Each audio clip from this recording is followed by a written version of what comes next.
అండి. నమస్తే. అందరూ బాగున్నారా? ఇవాల్టి వీడియోలో మునక్కాడ జీడిపప్పు కర్రీ ఎలా తయారు చేసుకోవాలో చూద్దాం. ముందుగా స్టవ్ ఆన్ చేసుకొని ఆయిల్ వేడయిన తర్వాత కొంచెం జీలకర్ర వేసుకొని వేయించుకోవాలి. అలాగే చిన్నగా కట్ చేసిన ఉల్లిపాయ ముక్కలు కూడా వేసుకొని వేయిన తర్వాత ఇందులో కొంచెం సాల్ట్, పసుపు వేసుకొని వేయించుకోవాలి.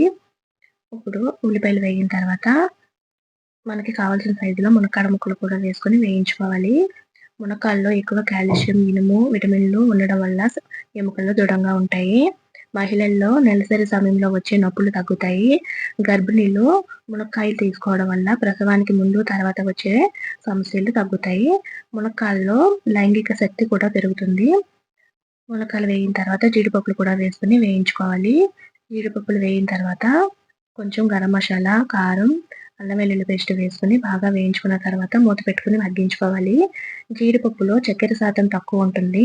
ఇందులో ఫైబర్, ఆరోగ్యకరమైన కొవ్వులు, ప్రోటీన్లు పుష్కలంగా ఉంటాయి. ఎముకలు, మెదడుకు మేలు చేకూర్చే పోషకాలైన రాగి, మెగ్నీషియం, యాంటీ ఆక్సిడెంట్లు కూడా ఉంటాయి. ఇది కళ్ళకు మంచిది. జీడిపప్పులో రెటీనాను రక్షించే లూటిన్ మరియు సాంథైన్ ఉంటాయి. ఇది కంటి ఆరోగ్యాన్ని ప్రోత్సహిస్తుంది. హానికరమైన యూవీ కిరణాల నుండి కంటిని రక్షిస్తుంది. ఇది వేగిన తర్వాత కొన్ని వాటర్ పోసుకొని ఉడికించుకుంటే మసాలాలన్నీ ములక్కాడకి పట్టి ములక్కాడలు బాగా ఉడుకుతాయి.